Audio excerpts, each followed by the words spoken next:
మిత్రులందరికీ పేరు పేరున వందనం.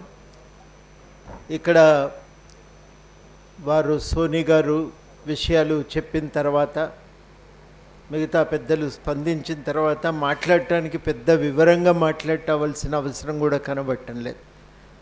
అందరం కూడా కోరేది చర్చలు జరగాలి. ప్రభుత్వము బాధ్యత రాజ్యాంగాన్ని కాపాడాలి.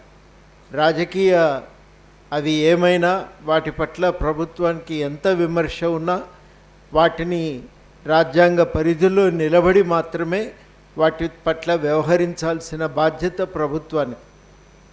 అది ప్రభుత్వము ఆ కర్తవ్యాన్ని మర్చిపోయి నేను చంపైన శాంతిని నిలబెడతా అని ప్రయత్నం చేస్తే అది నష్టదాయకం.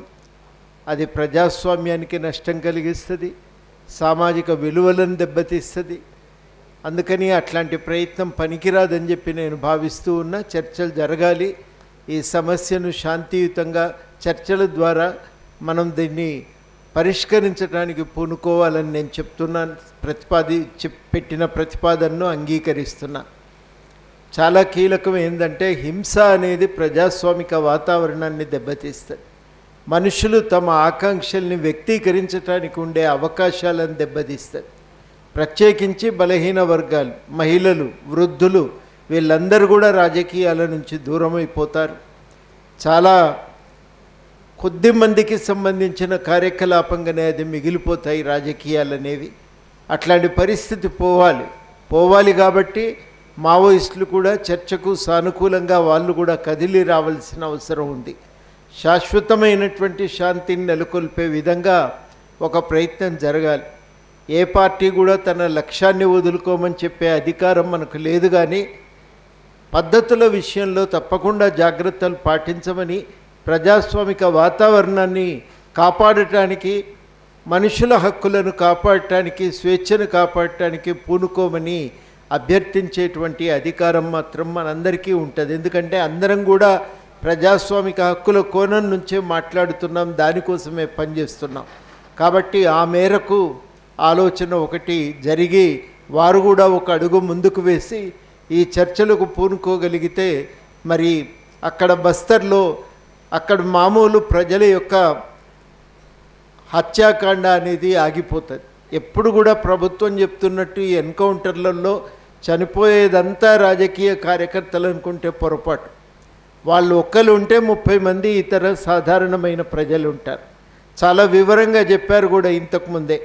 మామూలు ప్రజలను తీసుకొచ్చి వాళ్ళ హింస ప్రయోగించి వాళ్ళందరినీ విపరీతంగా వాళ్ళ మీద దాడి చేసి లైంగిక దాడులకు కూడా పాల్పడి ఆఖరుకు కాల్చి చంపేస్తున్నారు అని.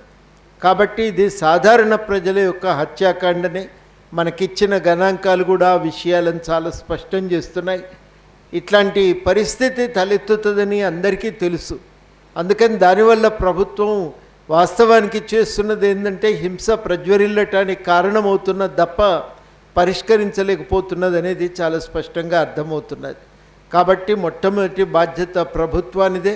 తాను ఆ బాధ్యతను నెరవేర్చాలని చెప్పి కోరుతా ఉన్నా. కన్నబరన్ గారు కోర్టులో రాజ్యాంగాన్ని నమ్మని వాళ్ళతో రాజ్యాంగ పద్ధతుల్లో వ్యవహరించాలి, ఎందుకు వ్యవహరించాలి అని అడుగుతున్నప్పుడు ఆయన సమాధానం చెప్పేవాడు, బాధ్యత నీదే, ఎందుకంటే నువ్వు నమ్మిన విలువలను నువ్వు కాపాడాలి కదా అని. ప్రభుత్వము రాజ్యాంగానికి పూర్తిగా బద్దులై పనిచేయవలసిన అవసరం ఉంది. కాబట్టి ఆ రాజ్యాంగ విలువలకు లోబడి ప్రభుత్వం వ్యవహరించాల్సిన అవసరం ఉంటుంది. ఆ బాధ్యత ప్రభుత్వం నెత్తినేసుకోవాలి, నిర్వర్తించాలి. బస్తర్లో శాంతిని పెంపొందించడానికి పూనుకోవాలి. అంతిమంగా మనందరి కర్తవ్యం ఏంటంటే బస్తర్లో నివసిస్తున్న ప్రజలు శాంతియుతంగా జీవించటమే కాదు, వాళ్ళ జీవితాల్లో మనం అభ్యున్నతి కూడా చూడగలగాలి. మనం ఏ అభివృద్ధి కోరుకుంటున్నామో అభివృద్ధి ఫలితాలు వాళ్ళకు కూడా దక్కాలి. ఆ ప్రయత్నం మనందరి మీద ఉంటుంది.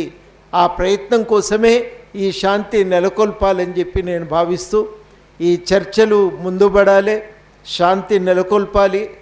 బస్తర్లో సాగుతున్నటువంటి మానవ హననాన్ని ఆపాలని చెప్పి నేను ఈ సందర్భంగా కోరుతూ చర్చలు ముందుకు సాగటానికి మరి ఏమైనా చేయగలమనుకుంటే ఇది మనం ఉండేది ఇక్కడ. చర్చలు జరగాల్సింది బస్తర్లో. రాజ్యం వెళ్తున్నోళ్ళేమో మనకుతో మాట్లాడగలిగే ఆ పరిచయాలు కూడా మనకు లేవు. ఇందులో మనం ఏం చేయగలమో కానీ చేతనైంది ఏదన్నా ఉంటే తప్పకుండా ఈ చర్చలు ముందుకు సాగటానికి అందరం కూడా పూనుకుందాం.